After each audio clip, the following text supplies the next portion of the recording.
Hello, everyone. Hi, my name's Isabelle Hello. McNeill. I'm from the Cambridge Film Festival. Welcome to AMPLIFY. And we're delighted to have with us tonight Maria Arlamovsky, the director of Robolove. And we're going to ask her questions. So if you have any questions for Maria, then please type them into the chat. You can also tweet us questions using the handle Amplify Film on Twitter. So yes, we're very pleased to have you with us. Thank you for being here. I will just say that Thanks the for internet, inviting. sorry, I will just say that the internet connection is a little bit unstable, or has been in our test tonight. So please bear with us if we have any technical difficulties, but hopefully everything will be as smooth as possible. So I will start with some first questions. Yes, I noticed there is a theme running between the last film you made, Future Baby, in 2016, and Robolove. It seems there's a real interest in your work in the interface between technology and humans. And so can you tell us a little bit more about your interest in that intersection between those two? Yeah, when I was working on Future Baby, it was very much about the medical and biotechnological revolution we are sort of seeing nowadays.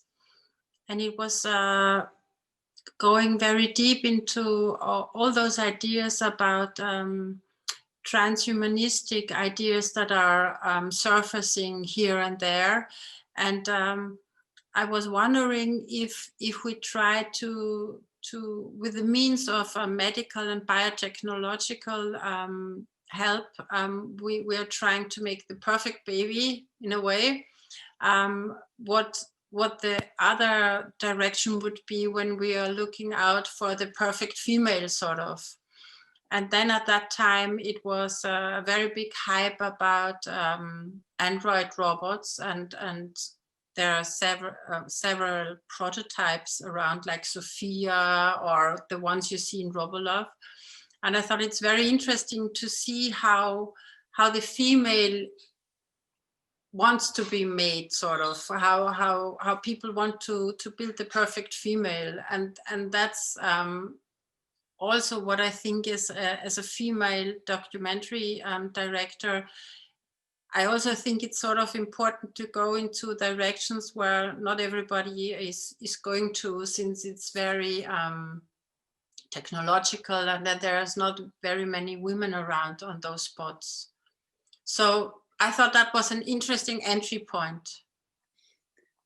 Yeah, it's a really fascinating aspect of what you document in the film, and I wonder, what's really interesting is that I feel, I mean, because the film as a whole very beautifully really shows us, sets things out for us to see and to listen to and to witness, but doesn't really tell us what to think and how to respond to these Android creations and the plans of the people who are making them. And so I wondered if, yeah, I guess how, as a sort of, as a female film director, how were you thinking about that question of, I guess, the judgment that might be passed?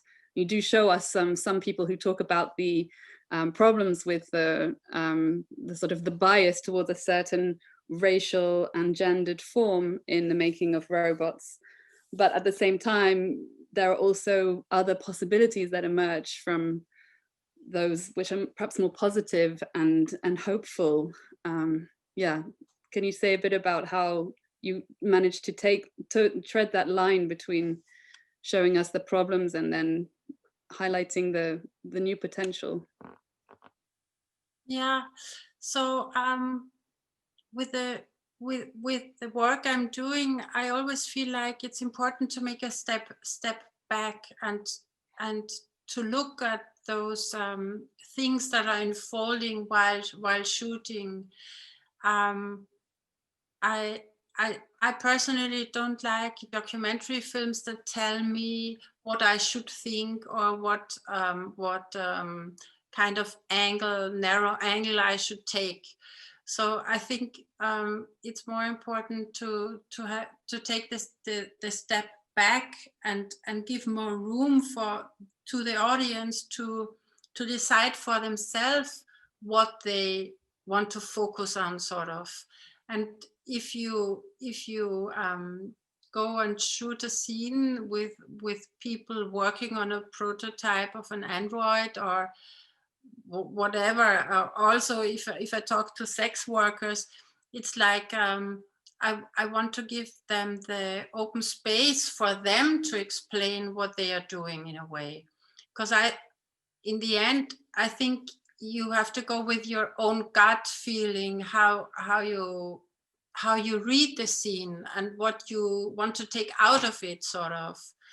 And I think with this kind of openness to the audience that you can give to the audience, then they themselves can feel this what it makes to their body if they watch the scene, for example. I can, it's complicated to explain, but it's like I always have the feeling when you watch a scene, for example, you have a direct connection with your feelings, and it's sort of a bodily response to it in a way. We cannot, it's not very clear for us, and it's not conscious very much, but you get a kind of a gut feeling. I think that's the word we should use, perhaps.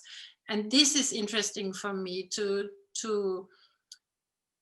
have the openness to let other people have their reactions to the scene, and not my focusing or giving them only a narrow space to react. I don't know if my English is good enough really to explain, but I hope you get it somehow. Yeah, I think it's wonderfully clear, and it's an aspect of the film that I really appreciated when I was watching it, because actually the questions that are being raised in the film about what it is to be human are really complicated, and it's easy to perhaps take a simplistic attitude one way or the other, but actually your film really opens up this disquieting complexity of what it means to be human. And I think that's something interesting about the film, is that it's about robots, Robolove, but in the end it also becomes about what it means to be human. Was that something that you always thought it would be, or did that happen in the process of making it? Yeah, I think the process of making it made it clearer for myself that it's really, I mean, all those androids, they are so catchy, they are so beautiful, and they're so interesting and so amazing. But in the end, it's only the humans behind the androids that are really interesting, because it's everything what they do, all their visions are going to be are installed in the android. So the android is an empty box, if you want, but everything we put into the android is human, in a way that we are the people programming the android are programming it, and that's the point. It's all the human thoughts and all the utopias and dystopias and everything from our side going into the android. But the android is only mechanical tool, and it's only silicon and metal and a lot of cables and a lot of sort of complicated actions, but it has no soul in a way. And the human thing that's behind it, that's interesting, really. For me, at least. Yeah, I mean, you managed to find such fascinating characters, perhaps with a particular focus on Hiroshi Ishiguro. And I wondered, how did you, because these are people who come from all over the world, how did you manage to identify the subjects who you included in the film?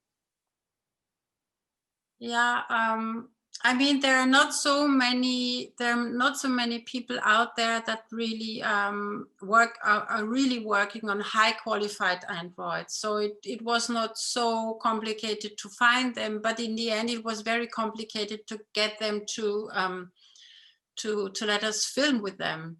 because of course those people have a lot of work. Some of them wanted to be paid very, wanted to raise very high charges for paying them to, if we want to film then.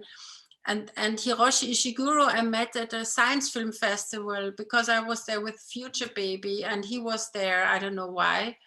And so I met him and I came to talk with him, and immediately he was interested in cooperating. And I thought he's a very special person, because with him you see very much that humans become more or less very robotic in a way, if you want to see it this way. Because, for example, Hiroshi Ishiguro, he has operations because he wants to look like his android, and he very much poses in a very robotic way, so that he is the anchor for this idea to have a doppelganger. Do you understand doppelganger? Yes, right? Yes. So I thought the switch from humans becoming more robotic and robots becoming more human is so very interesting. Yeah, and the others, I mean, I think it's very interesting to meet all those people, because what they're doing is amazing in a way, because they're really going for their visions of the future. And for that, I have a lot of respect. And then on the other side, I also have the feeling a lot of those people also, for example, Natasha Vita-Moore in the film, the transhumanist who says we don't need to die in future. Those people think about what technology does with us. So they have a lot of thinking and cognitive processing of what will happen with all those technologies that we are already at a daily basis surrounded anyway. So it's very interesting to meet people that are able to have visions about where it would go if we wanted that way to go.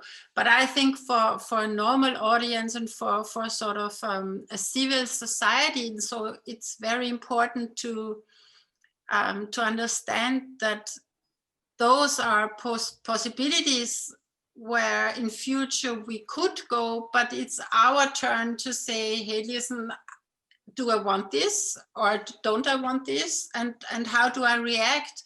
And it's too easy to say everything what is happening is bad, and we don't understand what is happening, and so I don't mind, because I think there has to be this sort of it's a way also to be political, if you want, because I think it's our future, and we need to form our future, and it's not in the hands of somebody, it's in our hands, and we need to know more about it.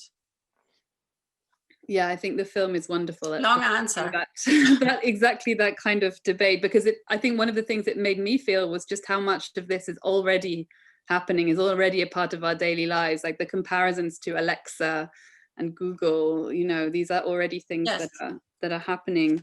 I have some questions from the audience coming in. I just wanted to ask one last question, just because it's something that really struck me about the film, and that was a mix, basically the aesthetic choices. So the mix of using very extreme close-ups, particularly on eyes, and also shots where the subjects are standing very still, and so there's this moment of hesitation, which is a bit uncanny.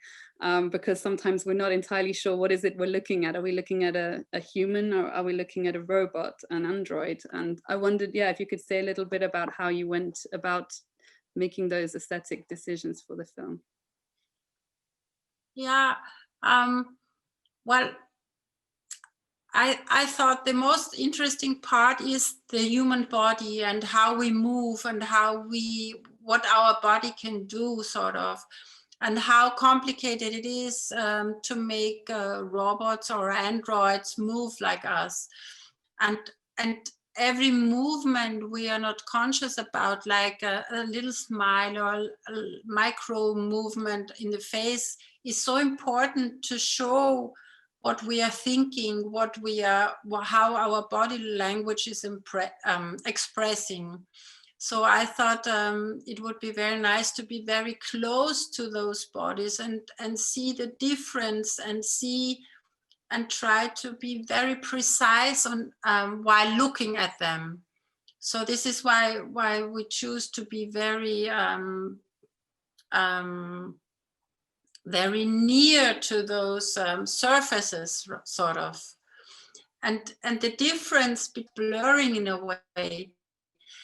And on the other hand, you can always see what is human and what is not human. And I thought this was sort of a game we like to play in the end. And on the other hand, a lot of times with androids, you sit in very boring rooms and the rooms don't look very cineastic anyway. So I thought the body is so beautiful. So we wanted to give the emphasis on the human and the android body. That's wonderful, thank you. So I have the first question from the audience coming up, and this is from Simone, who wants to ask you about your personal perception of robots. She talks about finding the film fascinating, but a bit creepy, or at least the humanoids were a bit creepy, and she's not sure that she would like one, or that she would particularly want to upload her mind after she dies. And so she's wondering if you would like one in your home. Would you like to upload your mind? Do you have Amazon Echo or Google Home? You know, where are you in all of this technology? Yeah, no, myself or my family, we don't have anything of those Amazon Echoes, or we don't even talk to the voice machine on the telephone or anything. I find it sometimes when I hear that my smaller daughter is talking to Siri from the phone of her father, she's talking to that that voice to the bot. Really, it's a robot, right? In a very horrible way, because she knows it's a machine and she thinks she can talk to it, but it's also human voice. So I find that very disturbing that children find it complicated to make this difference, sort of, that they seem to talk to a machine, but still they're talking to a voice. And does it mean that later she will be unrespectful to other people, for example? That's also what the sex workers in the film are saying, that does it mean when you can act with an android in a very dehumanized way? Can you say that?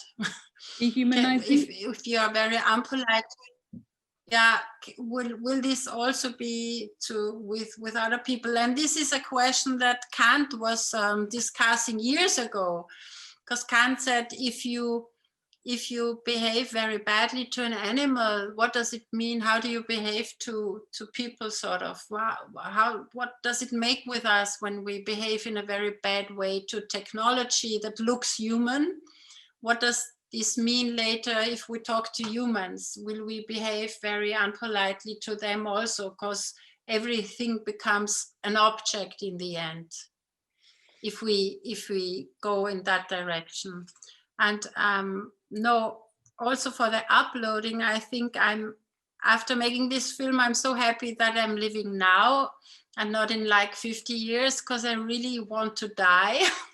And I don't want to live like 150 years or 1,000 years or whatever, because I think it's so beautiful that we ourselves are living in circles, and you come to the world and you leave the world, and it's a coming and going. And if we only want to stick and stay, I think we're sort of we're not in a circle anymore, which I personally find not very amusing. Thank you. Actually, the next question from the audience is from Mike, and it really follows on from just what you've been saying. So perhaps it will just give you a chance to say a bit more. Mike asks, did the process of making the film change your feelings about the future of AI? And did it make you feel more optimistic or pessimistic? Well, that's it. I have to answer in two parts, sort of, because it's one part is the Android body, and the other part is the Android cognition, or the AI, right? And for the humanoid robots, I don't think that there will be a future really for them, because it's so complicated to make a replica of the human. It's much easier to find humans that can do that kind of work, where you need your feet and your hands.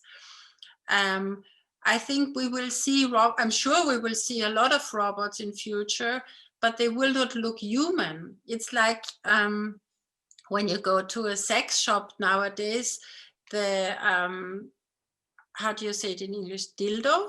Is dildo the English word? Yeah. I mean, they don't look like a male penis. They look like an airship now. So, but you can use them in the best way. They don't have to look human. It's like in older days when they started to build cars after having horses, they made them look like how do you say, those carriages where you had the horse in front? Because this was the only way we could think about how something should look when you want to go from A to B, right? So now cars don't look like that anymore. And I think that's the same with robots in the end. The design will completely shift from the humanoid to something much more practical in a way. And with the artificial intelligence, that's something completely different, because that's, of course, artificial intelligence will become better and better over the years, but it will need a lot of power, and it will need a lot of specific, it's very easy for artificial intelligence to do a specific task very good, but it's complicated to do, like a human being, sort of a lot of specifics together. That's too complicated at the moment. So I don't see that coming that often. And I mean, we were raised by films like Blade Runner or something like this, where we saw replicants on the streets. But if we want humanoids, robots with artificial intelligence, we need to rebuild our cities. We need to rebuild our homes, because they couldn't walk like in those environments. They couldn't walk into a wood, because they would fall down every second meter, sort of. I mean, not for military purposes, but for social purposes. I think it doesn't make a lot of sense in the moment. Thank you. One more question from the audience, which is, how do you think the pandemic might affect the development of AI and robots? And do you think it's made it more or less necessary in your view? I guess here we are speaking through machines to one another. So are things changing in that way? Yeah. I mean, that's very interesting with the pandemic, that we really understood how important those technologies are for us if we can use them. And technology is only interesting for humans if you find an entry point where it can be used and make sense and is not too expensive, right? So everything that we can use will be accepted in a way, like we see with our phones. Who 20 or 30 years ago thought that we will be in touch with our phones like 24 hours a day and having it next to our bed? And you know, we're sort of together with the phone anyway. But I don't know, I think we have to see, and technology is always something that people are afraid of also, because it makes a lot with us. It turns, sometimes technology is able to turn our lives completely around, right? And therefore, I think we need time to reflect on technology much more. We need time to understand that we already are very hooked with technology and artificial intelligence. And we always have to decide, how far do we want to go? How far do we want to intervene?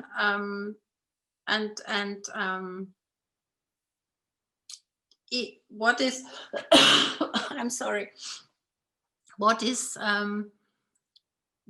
the, is there a point of no return, for example? Is there a point where we say, that's too much, that's too that's too revolutionary, perhaps, for our lives? So I think the important part is to stay in the discussion. Thank you so much. I think on that note, we will wrap it up. It's been really brilliant talking with you about your film. Thanks so much for your generous answers and for being with us tonight, and for sharing your film with us, which I think we've all greatly enjoyed, and it's given us a lot to think about. So we'll say goodbye now, and thanks once again for being here, Maria Arlamovsky, with your film Robolove.